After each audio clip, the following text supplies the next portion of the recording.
I have completely changed my tune on the 5-inch billet.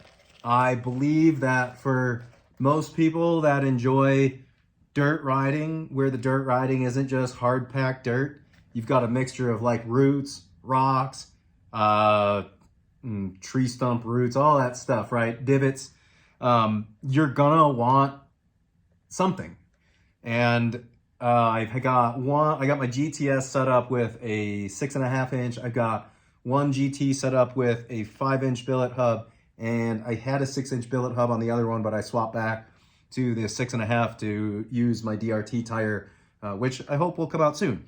But let's talk about this 5-inch tire, right?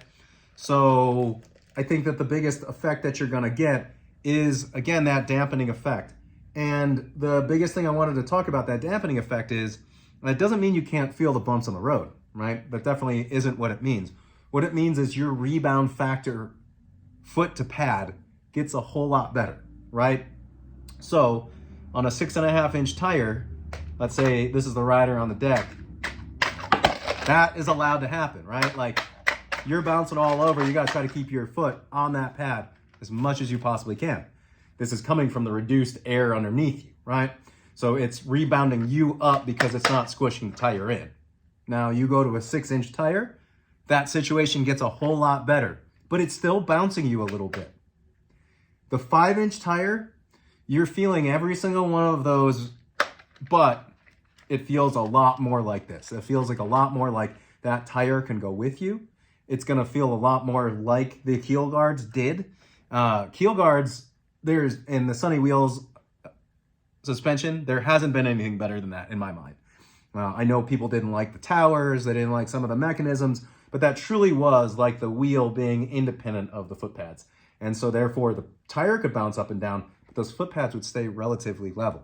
Now, the difference in the dampening effect here with the big tire is that when you take a bunch of air out of it, that same thing can happen. Now, since the decks are really hard attached with that point on the axle, then those pads can move around, but the amount that you get bounced around like this is severely diminished, and to the point where you can sort of readjust your feet on the foot pads to get yourself back to a comfortable place before you have to hit more serious chunk.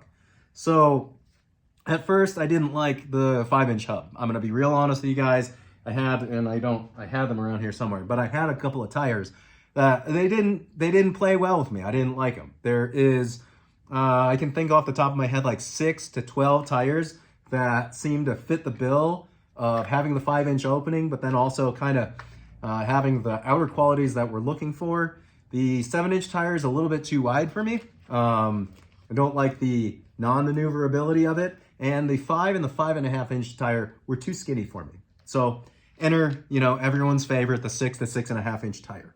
I have put a 6-inch 11 by 6 by 5 Hoosier on my GT with the Exile pads, the Lightning rails, and the Halo pads from Tech Rails.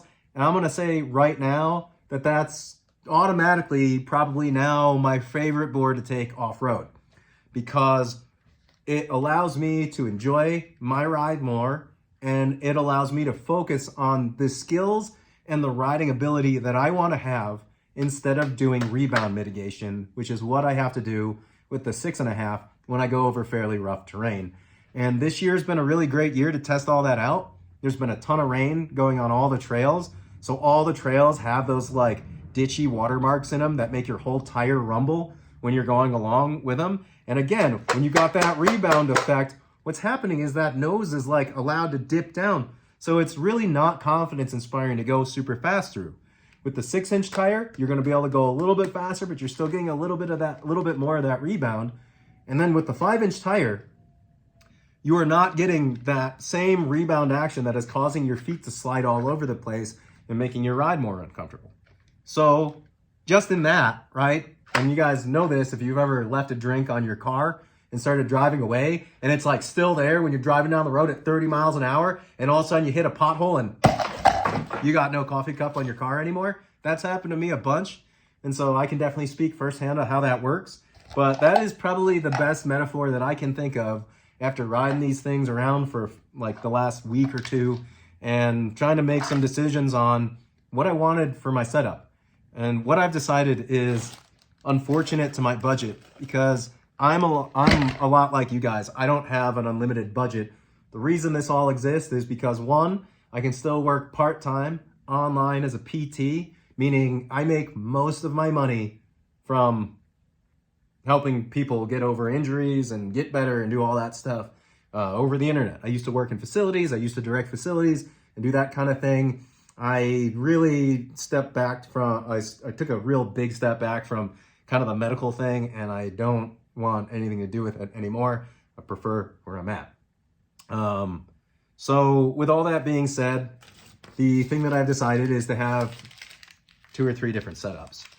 One of those setups is now a dedicated trail board that's got the 5-inch hub on it. The 5-inch hub works really, really well on trails. I don't enjoy it as much on street. The turning is just a little weird. I'll get into that more in a different video, but I don't like the 5-inch hub on the street as much. But with this 6-inch tire, I'm enjoying it a whole lot more. And if I throw a 6-inch slick on there, I'm sure that that might be the big difference maker that I need to enjoy that hub on the street. But for now, I don't mind the 6-inch hub with the performance treaded, or the 6.5-inch tread with the performance 6.5-inch hub with the performance treaded on it. Wow, things got really confusing before with tire sizing. They're going to get really confusing now. So we always need to pay attention to the first number, the second number, and then that third number is going to matter for your application. So I don't mind the 6.5-inch tire on the street. It bonks really well. It's not bad. I like it. Most trails I go on is also completely acceptable. I am also part of this crew that likes to go out to trails that sort of make you feel like you want to poop your pants. Travis Steck, a guy from Glenwood Springs, and we used to ride down these trails that I swear were like this thin, and then just had these like 50-degree slopes down the other side that if you fell or your wheel went over, you were done. And I like that. It was the most amount of skill that you can have, because you have to stay calm in the face of all that calamity. And we did fine on, the 6-inch hubs then, because we all had XRs and pluses back then.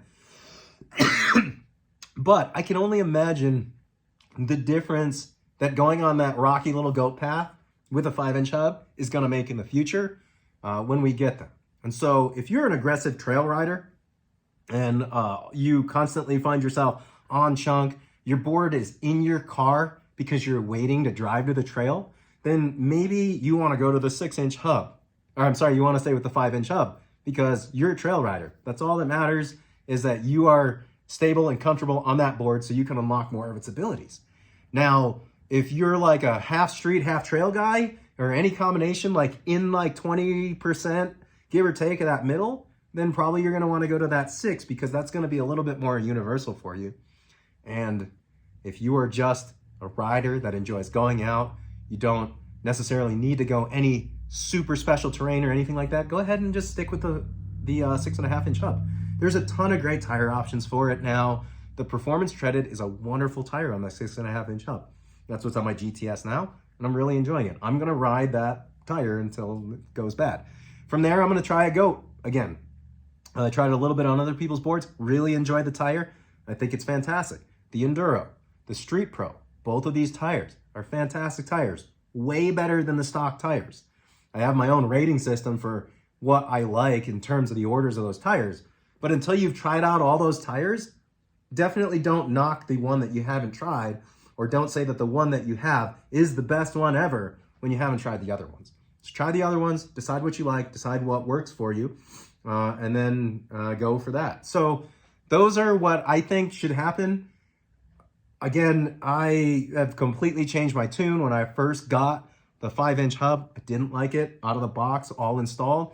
With the 5.5-inch tire that I had on it, I had to go out and search for that tire that I was looking for, and I found it. It's the Hoosier 11x6-5. It's a fantastic tire. So that's pretty much it. If you want to pre-order, now's your chance. So you can either contact me, you can reach out to Tech Rails, you can reach out to One Wheel Parts to get this 5-inch hub, and I hope everybody has a good day.